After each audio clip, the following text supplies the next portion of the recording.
بعد أن كشفت مجلة ماغ بأن الممثلة الإسبانية التونسية الأصل هبة حاولت الاحتفاظ بنصف أصول لاعب باريس سان جيرمان.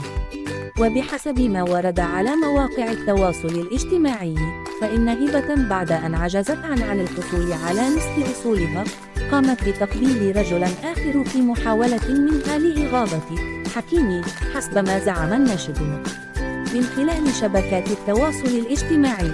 انتشر مقطع فيديو مثير للجدل حيث شوهدت هبة في حفل أثناء توزيع بعض الجوائز لتقوم بتقبيل المذيع بقبلة غرامية طويلة.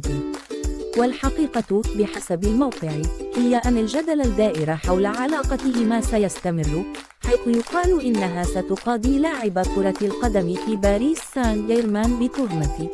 الاحتيال الضريبي، والذي يمكنها من خلاله كسب الكثير